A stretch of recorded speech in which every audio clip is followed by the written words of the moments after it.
Hello, welcome to the channel, thanks for clicking. Now, there's a lot of things I want to cover today, and I just want to talk about a few different issues specifically that I've come across over the last week, which have all come under the same topic pretty much.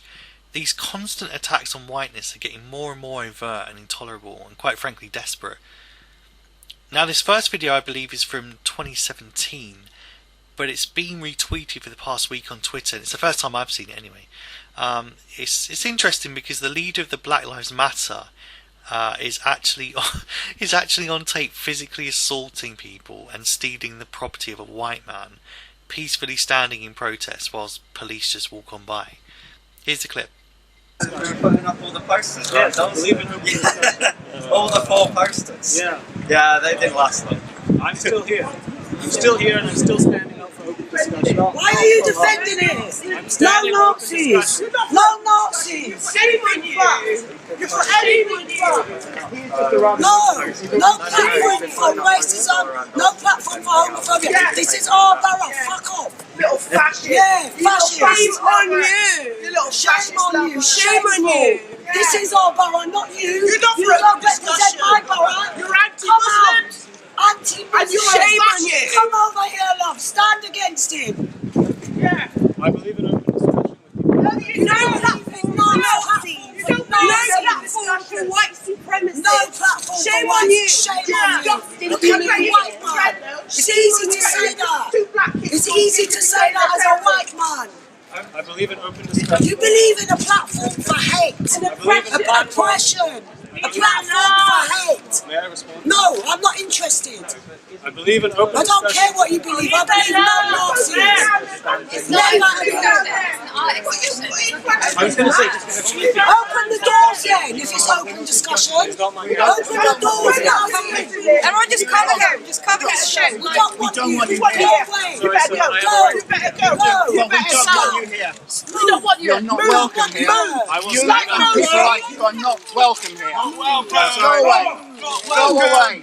Excuse me. Go away. Go away. Excuse me. Go away. Go away! Go away. Go away! Go away. Nazi scum off our street! Nazi scum off our street! Nazi scum off our street! Nazi scum off our street! Nazi scum off our street! Are you even from Ireland? Are you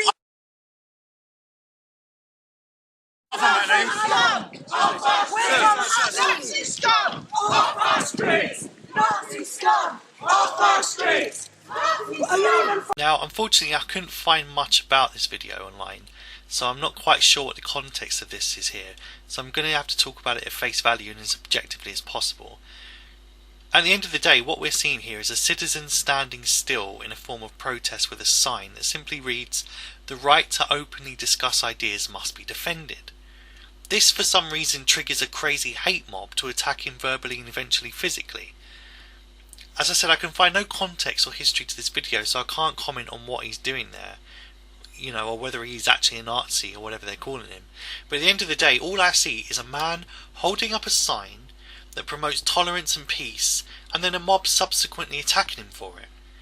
If he's a Nazi, he's one of the nicest Nazis I've ever seen. And regardless, he has a right to stand in the street holding up a sign, especially if it's one that promotes peace. I don't see what the problem is. How such a sign can be considered hate as that woman keeps spouting? I have no idea. Speaking of, when the poor chap tries to explain himself, he's met with things like, May I respond? No, I'm not interested. I believe in open I don't discussion. care what you believe. I believe no Nazis. "I don't care what you believe." This is pure shutting down of debate. A classic and popular technique employed by intolerant cultural Marxists who cannot bear dissent and have no argument. She's basically saying, "I am right." She's behaving like she has complete moral authority, complete with the backing of a mob. If you don't care what he believes, love, why are you even there? Why are you triggered? Why are you screaming your lungs out to get him to go away? Again, these people have zero argument. Throughout the video, they speak in mantras. And you shame on you. Come on. No platform for white supremacy. No platform shame for white. On you. Shame on you. A platform for hate. Nazi scum off our street. A platform of hate. Shame on you. No platform for white supremacy. Nazi scum off our streets. If you look at the 48 to 50 second mark, she literally stops her own thought mid-sentence to parrot a mantra of what her friend says. No platform for Nazis. No platform for white supremacy. No platform shame for on you. Shame on you. This is an example of actual groupthink in action before our eyes. This is a mob mentality at its most toxic. I heard no coherent argument from these people. I did, however, hear the man say that he believes in open discussion. Yet clearly they do not. So who is really behaving in a way of Nazi fascism now? These people are the bullies. They're the bullies. They advocate for no platform for any kind of dissent and only a platform for intolerance. Also, what's with the projection? The craven desire to disassociate from their own group. As far as I can tell in this clip, the woman standing next to him at the beginning is white. She's white. So why is she denigrating her own race? To me it just seems like pure projection. It's easy to say that as a white man. What? Does she think she's black or something? She doesn't even look mixed race, to be honest. Maybe by convincing herself she's somehow part ethnic, she's distancing herself from that race so she can feed her own need to feel superior in some way. I don't know, but regardless, this is no way to behave. Actions speak louder than words, and in this video we can all see the man was in the right all the way through the video. He had the moral high ground. You know, he isn't lashing out, he isn't losing his temper, despite a very aggressive hate mob surrounding him, intimidating him, provoking him, stealing his bloody property and abusing his rights as a British citizen.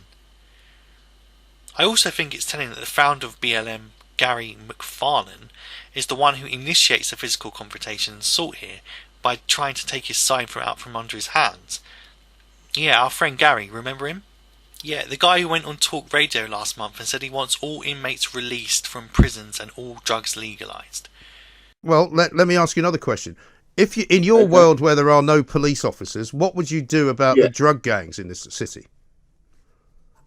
Well, in the world when there's no police officers, it goes as a piece with a number of other things happening. So that money would be diverted, would be part of a whole heap of more money that would go back into our communities and actually undermine the drug dealing because people would have decent jobs to go to.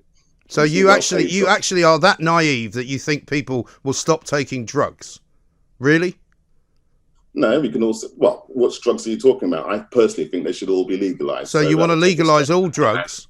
So that's another aim, to legalise all drugs. And so what would you do about the drug gangs? Black Lives Matter movement, I'm saying it's my aim. All drugs legalised. Not just cannabis, but all drugs. The man's a nutter, a dangerous nutter, as he displays in his behaviour here. It just shows the absolute villainous nature of these so-called progressives. Finally, why are the police not getting involved here? The man is a citizen who has a right to protest as much as they do. But when they start getting in his face, physically shoving him and forcing him to move on, and eventually leave and stealing his sign, this is a clear violation of the man's liberty, his personal safety and his right to protest. The police are doing nothing. They just walk on by.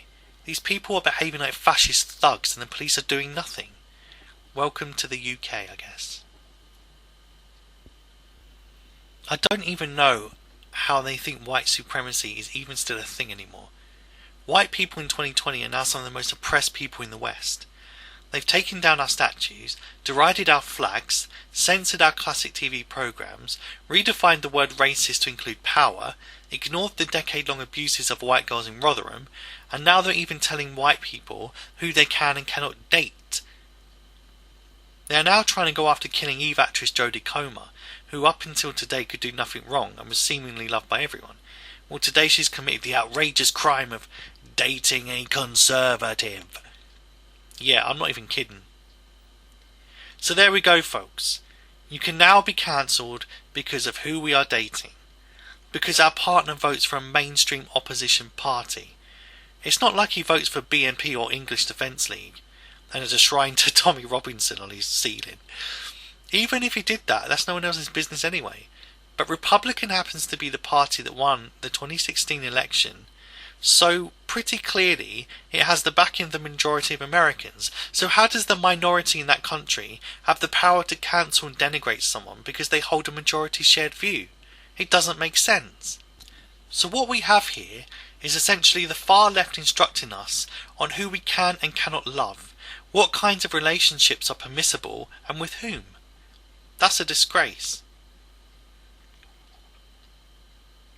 It's no one's business who a TV actress loves or dates or shags. These people just want to exercise power and have total moral dominion over what used to be our free and personal choice. We just can't let them, or else it'll never stop. Look at this case. Miss Swimsuit UK 23 is stripped of title over All Lives Matter Facebook post. As it emerges, her actor boyfriend shared anti-BLM meme stating white privilege is a leftist lie. She then added, "This is ridiculous now. It has to stop. All lives matter. If you look deeply into statistics, more unarmed white people died than black last year," reports The Sun. Well, it seems like she's kind of right. According to stats, 204 white people were killed by US police in 2020 compared to 105 black people.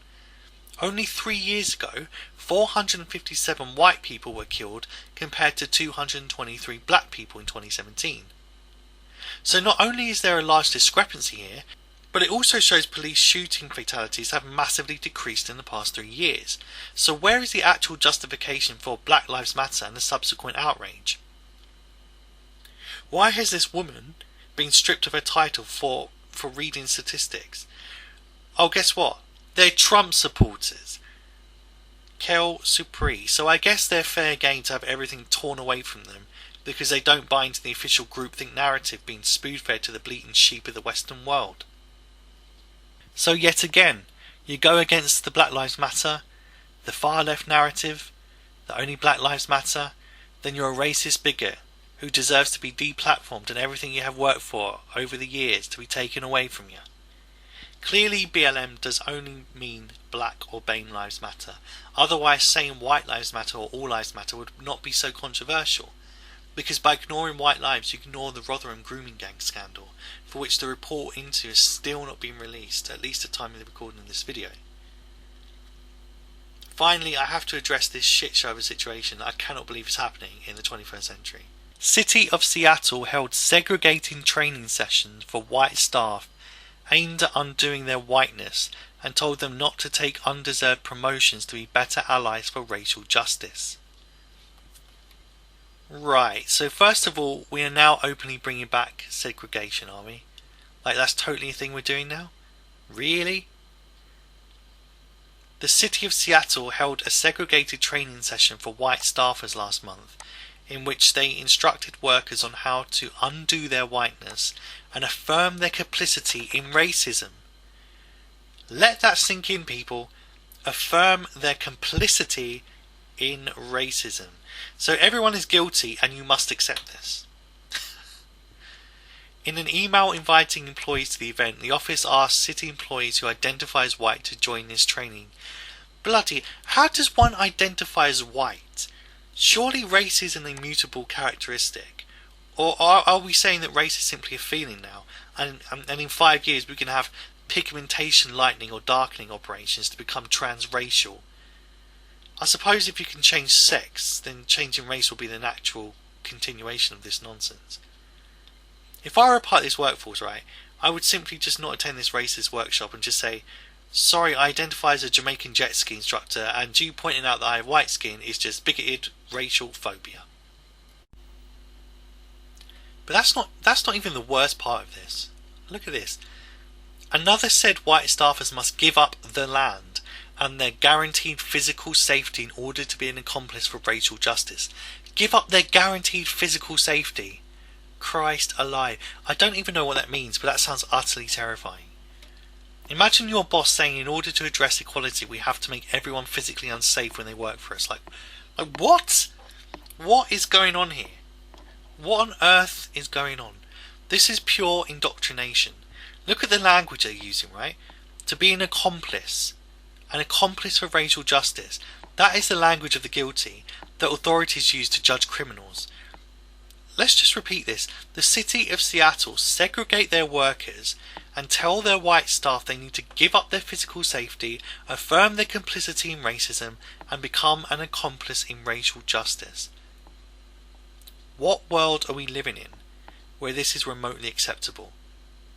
Oh yeah, the same city that allowed an insurrectionist far-left Marxist mob to take over an area of the city where they outlawed police for an entire month, which resulted in the deaths of a child and a teenager, 2 shootings, 16 aggravated assaults, daily robberies and rapes, including the rape of a vulnerable deaf woman in a tent. You know, I really don't think the city of Seattle are in any position to be lecturing us on how to handle relations or policing. Funny how it's run by Democrats, the same people whose activists are smearing anyone voting Republican and are responsible for this current climate where even being in a relationship with a Republican is a reprehensible act and can mark you out for cancellation. So in summary then, it seems if you vote a certain way, love a certain way, and express an opinion in a certain way, you're singled out for cancellation by a hate mob. Make no mistake, we are in the midst of a brutal culture war, which will only get worse for both America and Britain after the US November election this year. Because if Trump loses, these people will feel justified and legitimised and double down on their efforts to puritanize society and homogenize us into their Marxist groupthink ideology. But if Trump wins again, they will lose their goddamn minds and double down in an even more extremist way and make further desperate attempts on our culture and liberties. The next 5 years are going to be filled with incredible turmoil and toxicity. I hope at some point enough people start pushing back, because if they give us no platform, we've got to make a platform.